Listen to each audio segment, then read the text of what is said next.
At this point, I'm pretty sure we're all in the same boat of being tired of being locked up alone in our homes, and I don't know about you, but I want to be where the people are. So, of course, this inspired me for a DIY The Little Mermaid bubble artwork.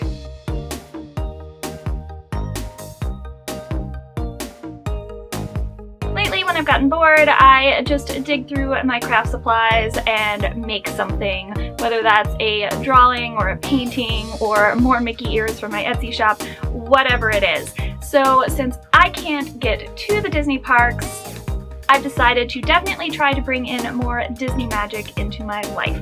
So of course, I have been thinking of The Little Mermaid a lot lately. I'm a little bit obsessed with her. I have been for a very long time. So I try to do a lot of mermaid things when I'm creating.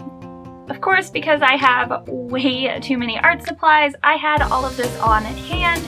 A lot of this though, if you don't have the same exact thing, you probably have something that you can make work. Just another excuse to purge through your craft supplies and get creative and think outside the box. This is also a project where it doesn't have to be perfect. If it doesn't come out exact and perfectly crisp and insanely detailed, that's okay. It kind of adds to the appeal of this style, if you ask me. So for me, when I was thinking of doing some mermaid artwork, of course I thought of various things from the movie, like I want to be where the people are, an iconic line, and life is the bubbles also, and I was kind of toying between using those two different phrases. But then I decided to use the first line for the actual typography on my piece, and the second one as sort of the stylistic inspiration. So I decided to try and paint with bubbles. Hey, why not? The whole point is that I'm trying to have fun and kill time. This is also a great use of upcycling some various things you have around the house, like a bottle of water. We normally prefer our reusable water bottles, but we do keep some of these on hand, especially right now, this crazy time and everything going on in the world. A lot of people were suggesting that you have water on hand just in case. So we did pick up a case of water from Costco. So I am using one of those bottles that has been emptied. Then I used the plastic mesh from a bag of onions and my go-to clear packing tape. Then I just used a small knife to cut the bottom off of the bottle. It doesn't have to be perfect and exact, just sort of basically cutting off along the same line around the bottom. Most plastic bottles do have some sort of a design that you can easily follow something to get a nice, fairly even cut across. Then just stretch the plastic mesh around the bottom of the bottle and tape it in place.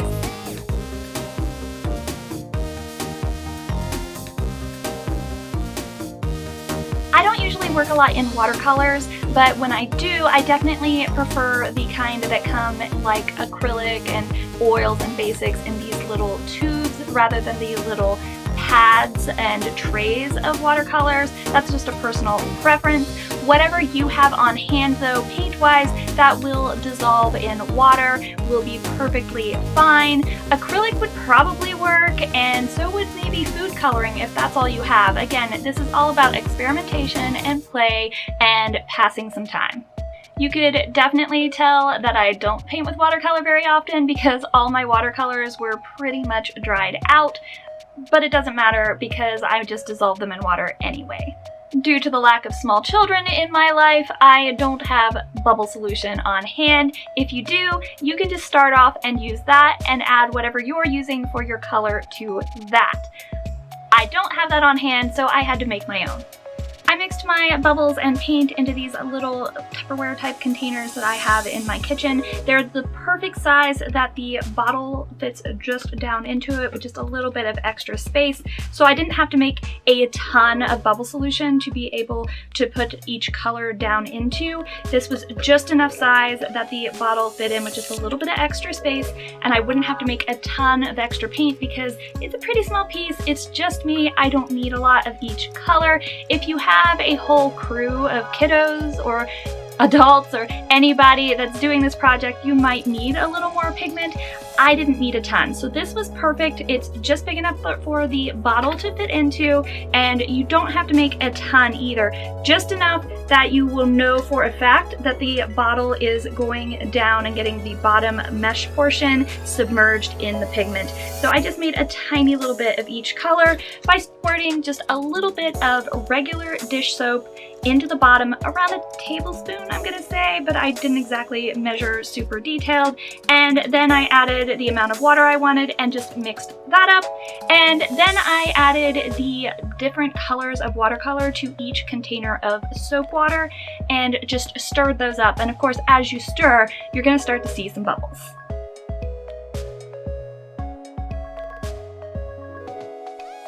Now, since I'd never done this before, I decided to play around a little bit at first, and I am using this simple, pretty cheap watercolor paper. I think I picked this up at Walmart. Whatever you have, you are going to want to have a slightly thicker paper. Something like regular computer printer paper is not going to handle the fluid very well. It's definitely going to bubble up and be weird. Depending on what you're wanting to do, you might have a canvas or canvas board out, but for me, I highly recommend a watercolor paper. It doesn't have to be a very high-end one, but if you had maybe cardstock or something like that, maybe like Bristol paper, anything that's a nice thicker paper is probably going to work better for you. So for my first experimental piece, I just took a simple sheet of the watercolor paper and some Scotch tape. And I laid out a very simple sort of geometric graphic design with the tape directly onto the paper.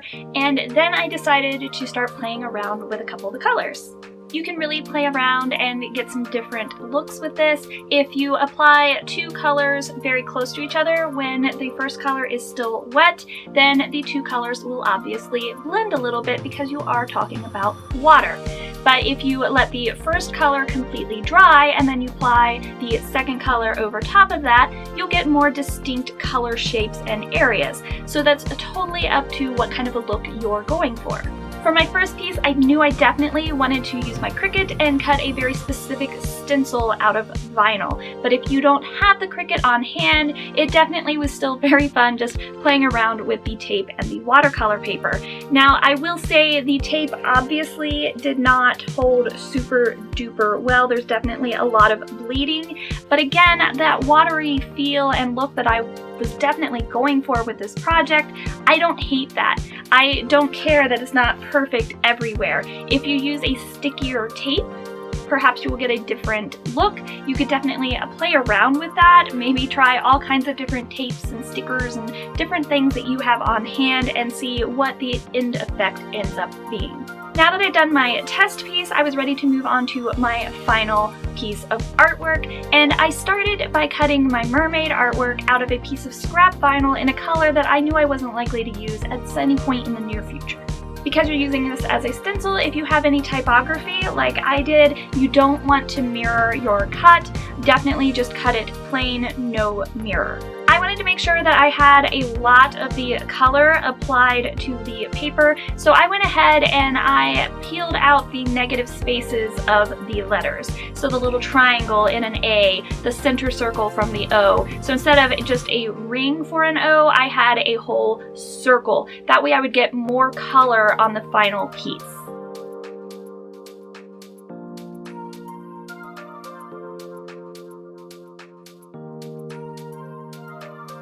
I wanted to avoid tearing my paper at the end when I would be removing my vinyl stencil, so I didn't push it down too hard anywhere.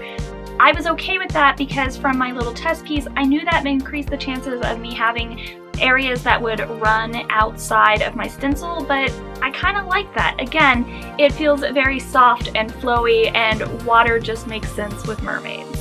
I just used more of my packing tape, making sure that one edge of the tape goes over the edge of the vinyl, and made sure that all of the plain blank paper was completely covered by either stencil or tape. Because you're going to be working with a translucent medium, I would recommend starting with your lighter colors first and then gradually working your way to darker ones. I started with sort of a medium blue tone, and I tried to get that over most of the image because I knew that was going to be lighter and not as saturated as the colors I would be adding later. But that gave me a good medium tone sort of base over the whole image so that I knew that a lot of it would be covered. You don't want to leave a letter completely blank, for instance, of bubbles, because then when you peel off your stencil, obviously that letter will no longer be there and you won't be able to read whatever image or words that you were trying to portray. After the blue, I moved on to a purple and a teal because purple and teal just scream Ariel.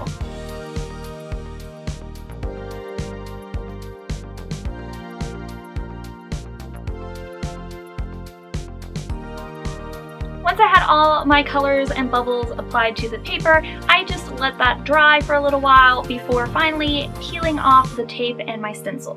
I didn't really have any spots where the paper tore, but I did have some areas where some paint bled under the stencil, but again, I don't care. I wasn't going for perfection with this project. I wanted to have that soft, flowy, watery feel, so I'm pretty happy with how that ended up, but I did feel it was lacking a little bit of that sparkly, mermaidy Disney magic, so I decided to add some soft touches of a silver metallic paint to the background areas.